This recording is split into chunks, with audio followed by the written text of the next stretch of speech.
ਵਾਹਿਗੁਰੂ ਵਾਹਿਗੁਰੂ।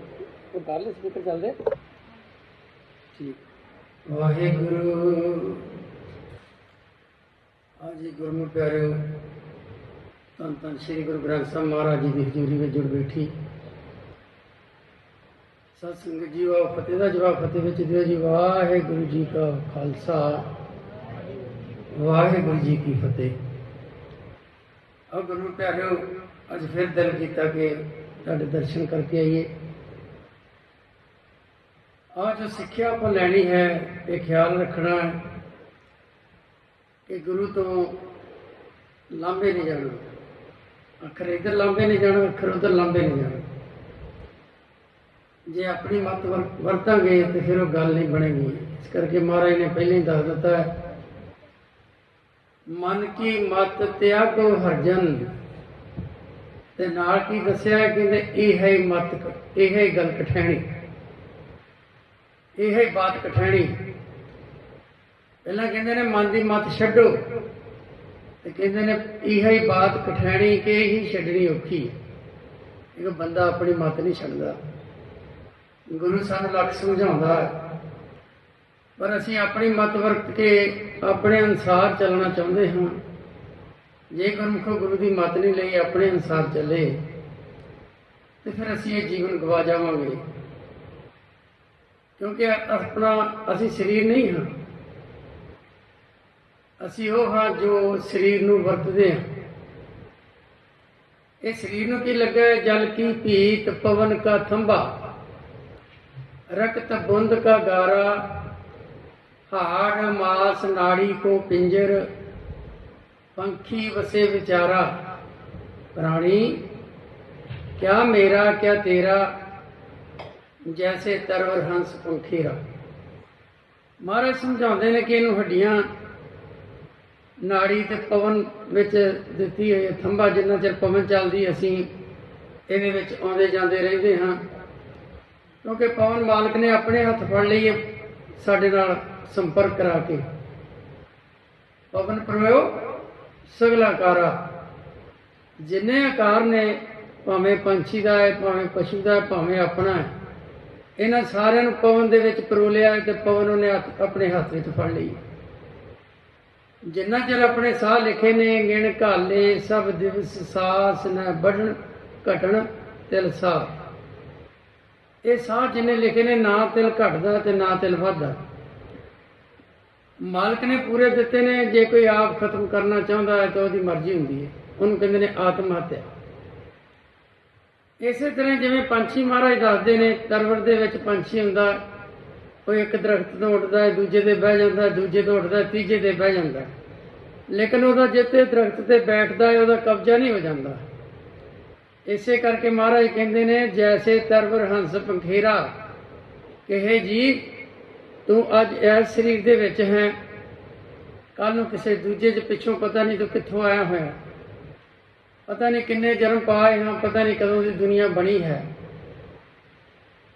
ਤੇ ਆਪਾਂ ਕਈ ਵਾਰੀ ਕੋਈ ਸੁਪਨੇ 'ਚ ਆ ਜਾਏ ਤੇ ਕਹਿ ਦਿੰਦੇ ਉਹਦੀ ਮੁਕਤੀ ਨਹੀਂ ਹੋਈ, ਤਾਂ ਆਪਾਂ ਨੂੰ ਪਤਾ ਨਹੀਂ ਕਿ ਅਸੀਂ ਵੀ ਦੇਹ ਛੱਡ ਕੇ ਉੱਥੇ ਗਏ ਸੀ, ਤੇ ਉਹ ਵੀ ਕੋਈ ਦੇਹ 'ਚ ਹੋਊਗਾ, ਉੱਥੇ ਛੱਡ ਕੇ ਆ ਗਿਆ, ਸਾਡਾ ਮੇਲ ਹੋ ਗਿਆ।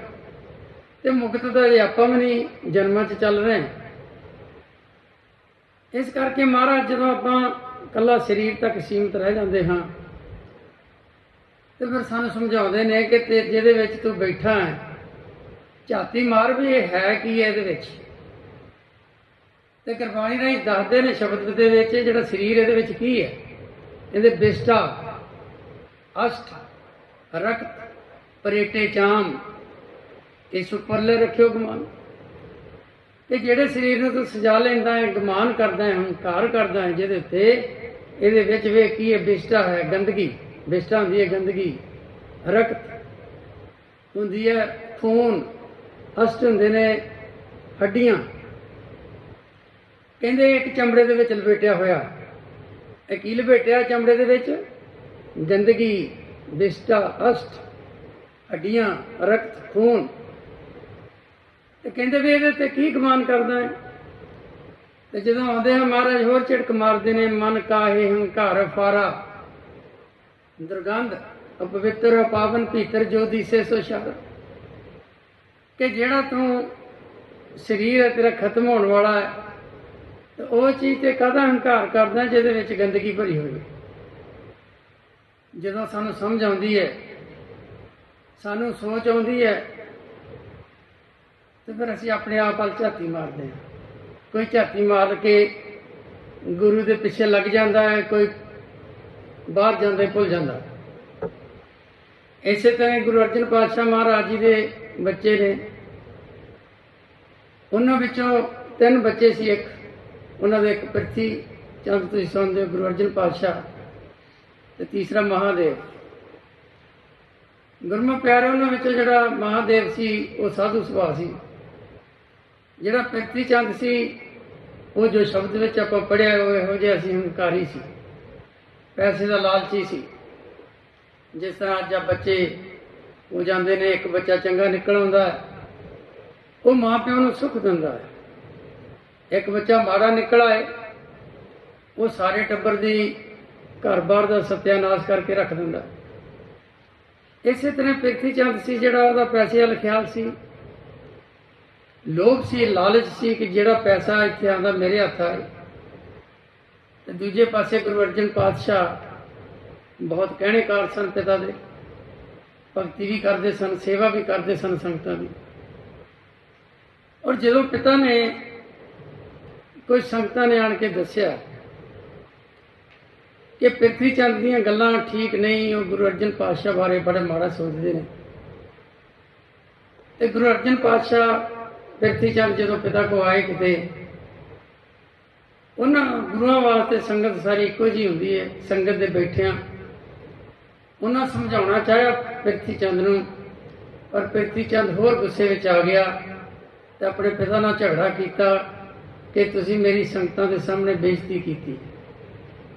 उत्थे भी गुरु रामदास पातशाह जी ने समझाया, अजकल के बच्चों वास्ते बड़ा जरूरी है सुनना, कि काहे तुम संग झगड़त हो संग बाप, काहे पूत झगड़त हो संग बाप, जिनके जिने बडीरे तुम हो उन संग झगड़त पाप।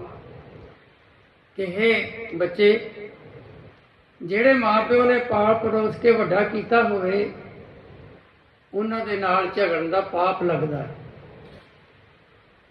ते नाल दस्सिया, जिस धन का तुम गर्भ करत हो सो धन किसे ना आप। भी जेड़े धन का तू हंकार करदा है, इत्थों लालच दे विच लैना चाहुंदा है, वो धन तो कदे किसी का होया नहीं। ये तो अज इस जेब च, कल नूं दूजी जेब च। एक है 10 नौं की किरत करनी, एक है दूजियां दे लोभ करके हक मारना, लालच करके चोरी करनी। उन्होंने कहते ने लोभ दे विच आ गया। तो महाराज कहते वेख, जिहड़े धन का तू लोभ करदा है भी वो किसी का बनता नहीं धन। तो महाराज कहते ने, बिनस जाए खिनमे बिनस जाए बिख्या रस, तो लागे पछता। बई ये तो बिख्या रस है। बिख्या होंदी है जहर, जिहड़ा लोभ का पैसा होंदा है, लोभ की कोई भी चीज़ होंदी है, वो होंदी है बिख्या, जहर है। कि जहर का रस तू पी लेगा तो फिर अंत वेले तेनों पछताउणा पेगा। इस करके सानू सोझी लैनी चाहिए है गुरु कोलों कि जिहड़े बच्चे ने वो माँ प्यो का अजकल कहना घट मनते हैं। माँ प्यो कहता क्या काम ना कर, तेरे वास्ते चंगा नहीं, वो लड़ते हैं। इस करके सोचना चाहिए कि निरंकार नालों नाल साडा लिखी जाता कि पापी जीव हो गया। वो जीव अपना भेत नहीं लेना चाहते, तो जिहड़ा जीव अपना भेत लेना चाहता गुरु कोल आउंदा। फिर गुरु समझाता है, भाई तेरा एक घर अंदर भी है, घर में घर दिखाए दे सो सतगुर पुरख जान। वो घर किस तरह का बनाया है? मन के रहने वास्ते, जिथे मन रात दिन आउंदा है जांदा है। उन्होंने बाबा कबीर जी ने बड़ा वधिया उसका नक्शा खिंचिया। इवें खट नेम कर कोठड़ी बांधी बस्त अनूप विच पाई। खट खट हुंदा है खट चक्कर, खट दर्शन इनू कहा जाता है। इनू गुरबाणी विच 6 घर भी कहते हैं। छे घर, छे गुर, छे उपदेश, गुर गुर एको वेश अनेक। बाबा जय कर करते कीरत होए, सो घर राख वडाई तो। ये साडे अंदर है घर। ये छे गोलाकार चक्रां ते बनया होया। वो चक्कर अपने जिवें नाभि दे थल्ले है, एक नाभि ते है, एक इत्थे है हृदय चक्कर उहनूं कहिंदे ने, कंठ दे विच है, एक त्रिकुटी ते है। इन्हां उपर छेआं तो उपर एक सतवां चक्र है, सब तो उपर, जिसनूं कमल दा फुल है, जिथे उहनूं कमल दा फुल कहिंदे ने। उस घर दे विच वखरियां वखरियां आवाज़ां आ रहीआं ने, गुर गुर एको वेश अनेक ते खीर ते एक रूप हो के आवाज़ वजदी है। ते उस घर दे विच वो शब्द कीर्तन जिहड़ा चल रहा है निरंकार वल्लों। ते जिहड़ा जीव वो घर नूं खोज लैंदा, गुरमुख होवे सो काया खोजे, होर सब भरम भुलाई। भी गुरमुख हुंदा जिहड़ा बाणी नूं पढ़ पढ़ के खोज खोज के काया की खोज कर लैंदा है, अंदर चले जाता है। बाकी आपां सारे भरम दे विच रह जांदे हैं। वो छे गोलाकार चक्रां दे विचों वखरियां आवाज़ां ने, कीर्तन हुंदा है।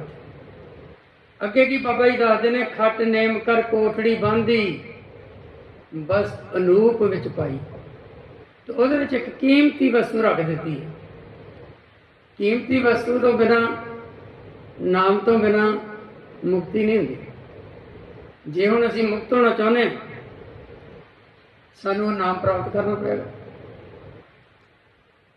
तो ਉਹਦੇ ਮੂਹਰੇ दरवाजा ਜਿਹੜਾ एडा ਵੱਡਾ खजाना है, ਉਹਨੂੰ हरमंदर हरि का हट भी कहते हैं।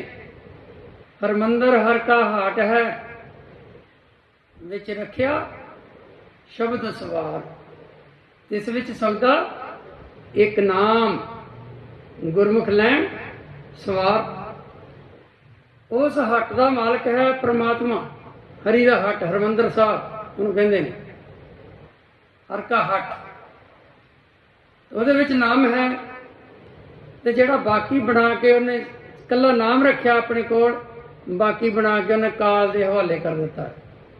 खंड पताल दीप सब लुआ, सब काले वस आप प्रभ किया। जो भी बाकी है खंड ब्रह्मांड ते साडा शरीर, साडे शरीर नूं भी खंड आख्या गया है।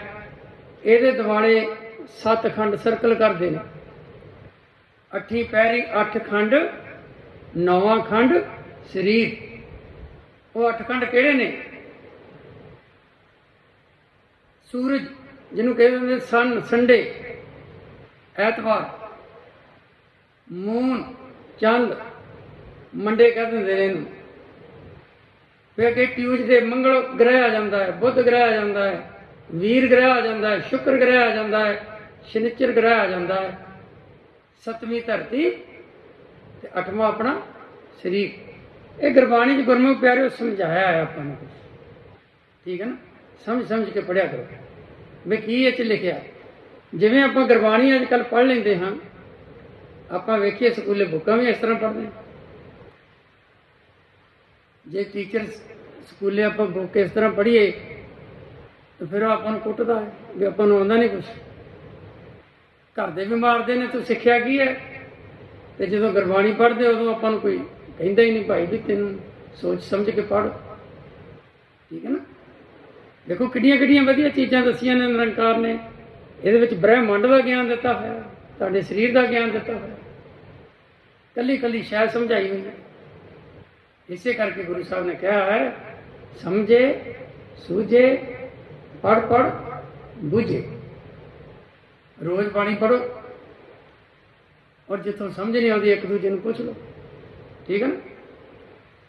अगे महाराज की दसते हैं, वो दरवाजा किहो जिहा उस खजाने दे अगे, कुंजी कुल्फ प्राण कर रखे, करते वार न लाई। परमात्मा ने उस दर दे अगे कोई वड्डा दरवाजा नहीं लाया, प्राणा की कुंजी ते प्राणा का जिंदा। आपां नूं कहंदे ने, अब मन जागत रहो रे भाई, कि मन इतनी कीमती वस्तु तेरे घर के अंदर ही रख दी है, जाके रहने तो चोर लुट के ले जाएंगे। वो लुट के कौन ले जाते हैं? कहते 5 पैरुआ दर में रहते, क्योंकि मन सौ गया है, ਤਿਹੀ ਗੁਣੀ ਸੰਸਾਰ ਭਰਮ ਸੁੱਤਾ, ਵਿਚਾਰਾਂ ਦੇ ਵਿੱਚ ਸੌਂ ਗਿਆ। ਸੁੱਤਾ ਕਿਹਨੂੰ ਕਹਿੰਦੇ ਨੇ? ਜਿਵੇਂ ਇੱਥੇ ਮੈਂ ਬੋਲੀ ਜਾਵਾਂ ਤੇ ਆਪਣਾ ਸਰੀਰ ਇੱਥੇ ਛੱਡ ਕੇ ਮਨ ਘਰ ਪਹੁੰਚਿਆ ਹੋਵੇ, ਉਹਨੂੰ ਕਹਿੰਦੇ ਨੇ ਸੌਂ ਗਿਆ। ਤਿਹੀ ਗੁਣੀ ਸੰਸਾਰ ਭਰਮ ਸੁੱਤਾ, ਸਾਰੇ ਸੁੱਤੇ ਪਏ ਨੇ। ਇਸ ਕਰਕੇ ਮਹਾਰਾਜ ਕਹਿੰਦੇ ਨੇ ਅਗਮਨ ਜਾਗਤ ਰਹੋ ਰੇ ਭਾਈ, ਗਾਫਲ ਹੋ ਕੇ ਜਨਮ ਗਵਾਇਓ ਚੋਰ ਮੂਸੇ ਘਰ ਜਾਈ। ਵੀ ਜੇ ਤੂੰ ਗਾਫਲ ਹੋ ਕੇ ਜਾਣੀ ਕਿ ਉਸ ਘਰ ਤੋਂ ਬਾਹਰ ਹੀ ਫਿਰਦਾ ਰਿਹਾ, ਘਰ ਦੇ ਵਿੱਚ ਵੜਿਆ ਨਹੀਂ, ਮਨ ਕਦੇ ਇੱਧਰ ਜਾਂਦਾ, ਕਦੇ ਇੱਧਰ ਦਰਵਾਜ਼ੇ ਮੂਹਰੇ ਖਲੋਂਦਾ ਹੀ, ਕਦੇ ਇੱਧਰ ਟੱਪ ਜਾਂਦਾ, ਕਦੇ ਘਰ ਦੇ ਇੱਧਰ ਟੱਪ ਜਾਂਦਾ। ਜਿਵੇਂ ਇੱਕ ਕਮਲਾ ਦਰਵਾਜ਼ੇ ਦੇ ਮੂਹਰਿਓਂ ਘਰ ਨਹੀਂ ਵੜਦਾ, ਬਾਹਰ ਹੀ ਤੁਰਿਆ ਫਿਰਦਾ।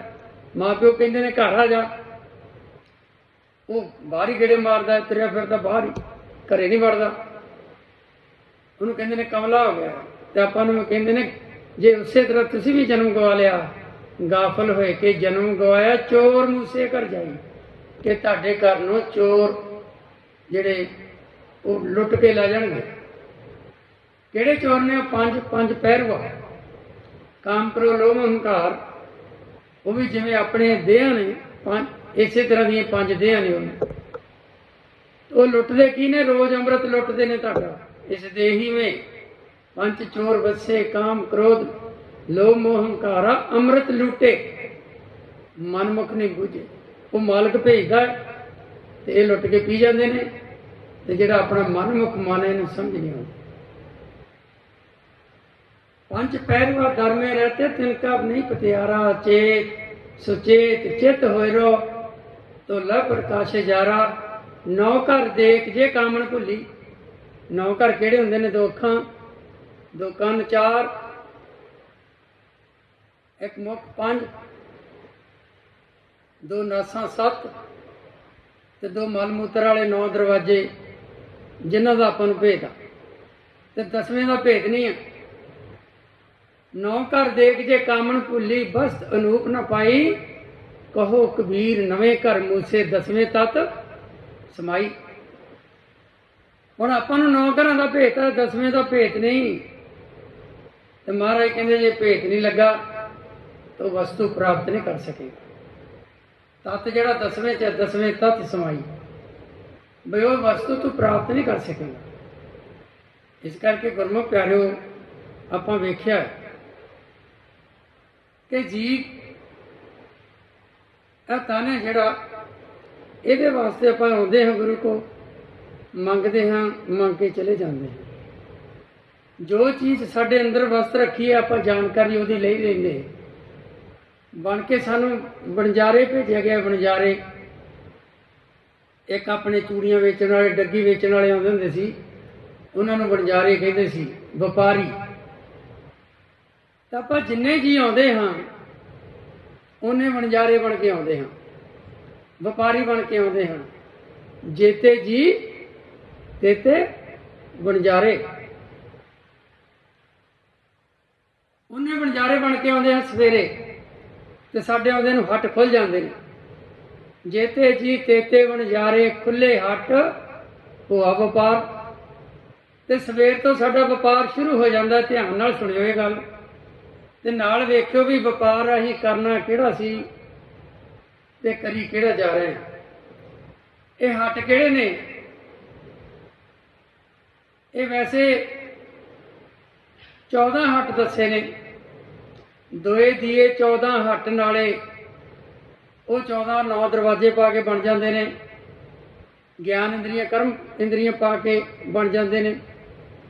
ਲੇਕਿਨ 4 ਹੱਟ ਮੇਨ ਨੇ, 4 ਜਿਨ੍ਹਾਂ ਨੂੰ ਸਮਝਣਾ ਜ਼ਰੂਰੀ ਹੈ।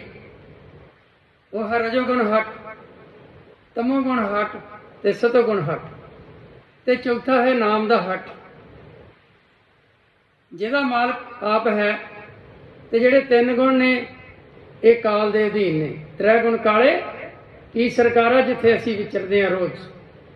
ਜਦੋਂ ਅਸੀਂ ਰਜੋਗੁਣ ਹੱਟ ਤੇ ਸਾਡਾ ਮਨ ਜਾਂਦਾ ਹੈ ਤੇ ਉਥੋਂ ਕੀ ਸੌਦਾ ਖਰੀਦਦਾ ਹੈ?